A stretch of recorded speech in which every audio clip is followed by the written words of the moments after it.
এই ছেলেটাকে হয়েছে নিয়ে যত জ্বালা। সারাদিন শুধু ঘুরে বেড়াবে, কোনো কাজ করবে না, না ঘরের কাজ আর না বাইরের কাজ। কাজের নামে একবারে অষ্টরম্বা।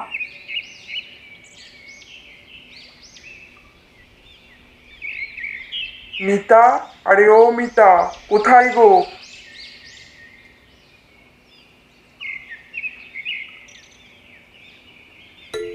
কি হলো, ডাকছো কেন? আমাকে না ডাকলে তোমাদের মনে হয় কোনো কাজটি হয়নি। মিতা, তুমি এত রেগে আছো কেন? কি হলো আবার আজকে? না না, আমার আবার কি হবে? তা ছাড়ো এসব, কি হয়েছে বলো। হ্যাঁ, আমি খেতে দিতে বলছিলাম আর কি। তা তোমার ছেলে কোথায়? আজকেও গ্রাম ঘুরে বেড়াচ্ছে? কোনো কাজের তো নয়, হো ডোডো করে শুধু ঘুরে বেড়ায় আর খেলে বেড়ায়। আমাকে দোকানে একটু সাহায্যও করতে পারে। কি আর বলবো বলো, তুমিও যেমন তোমার ছেলেও তেমন। মানেটা কি? আমি অত তোমার ছেলের মতো সারাদিন ঘুরে ঘুরে বেড়াইনি, বুঝেছো? আমাকে সারাদিন দোকানে থাকতে হয়। হ্যাঁ হ্যাঁ, সে আমার জানা আছে। তুমিও কত সারাদিন দোকানে থাকো, সকালে একবার খুললো কি না খুললো, তারপর দোকান বন্ধ করে ছুটলো।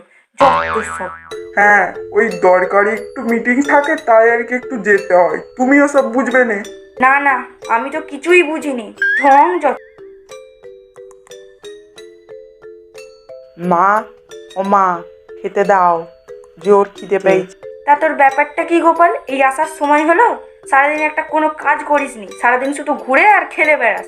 বাবার সঙ্গে তো একটু দোকানেও যেতে পারিস। হ্যাঁ মা, যাবো একদিন।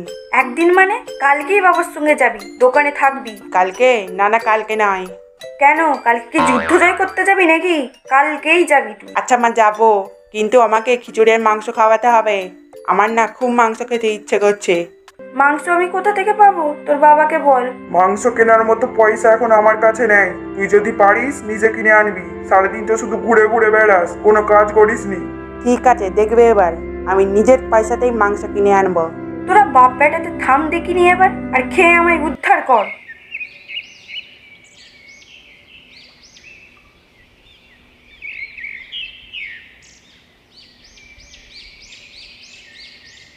আরে গোপাল, দাঁড়া দাঁড়া, কোথায় যাচ্ছিস রে এই সকাল সকাল?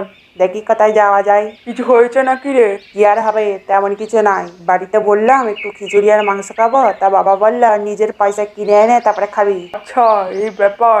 আরে ঠিক আছে, এবার যাই আমি। দেখি একবার দোকানে যাব। তো ঠিক আছে, যা।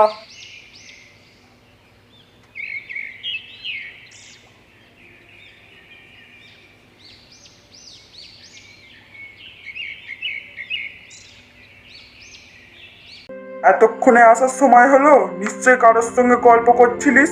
ওই পচার সঙ্গে দু চারটে কথা বলছিলুম। ও,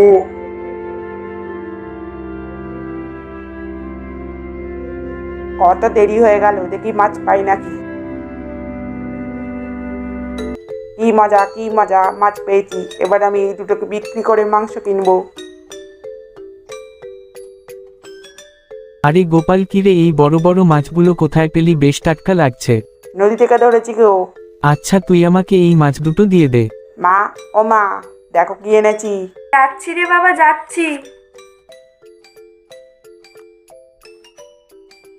তুই এই মুরগিটা কি করে পেলি? কোথা থেকে আনলি? আর এই নদীতে দুটো বড় বড় মাছ ধরেছিল। এই মাছ দুটো বাজারে বিক্রি করে সেই টাকা দিয়ে কিনে এনেছি। এসব ছাড়া তো তুমি এবার আমাকে খিচুড়ি আর মাংস করে দাও। শীতের দিনে গরম গরম দারুণ লাগে খেতে। আচ্ছা ঠিক আছে, দিচ্ছি রান্না করে, তুই হাত পা ধুয়ে আয় আগে। আরে ও গিন্নি, গিন্নি খেতে দাও দেখি এবার। মাংসের গন্ধ পাচ্ছি, মাংস আবার কোথা থেকে আনলো? তোমার ছেলে নিজে কিনে আনতে বলেছিলে, তাই সে নিজেই আজকে মাংস কিনে এনেছে। তা দোকানে কি ধার করে এনেছে নাকি? না না, ধার করে আনেনি, নিজের পয়সা এনেছে। দুটো মাছ ধরেছিল, ওই মাছ দুটো বিক্রি করে এনেছে। ছাড়ো এসব, এবার খেতে আসো। গোপাল, আমি শুনে খুব খুশি হয়েছি তুই নিজে রোজগার করেছিস। আর গিন্নি, খুব সুন্দর রান্না করেছো, খিচুড়ি আর মাংস।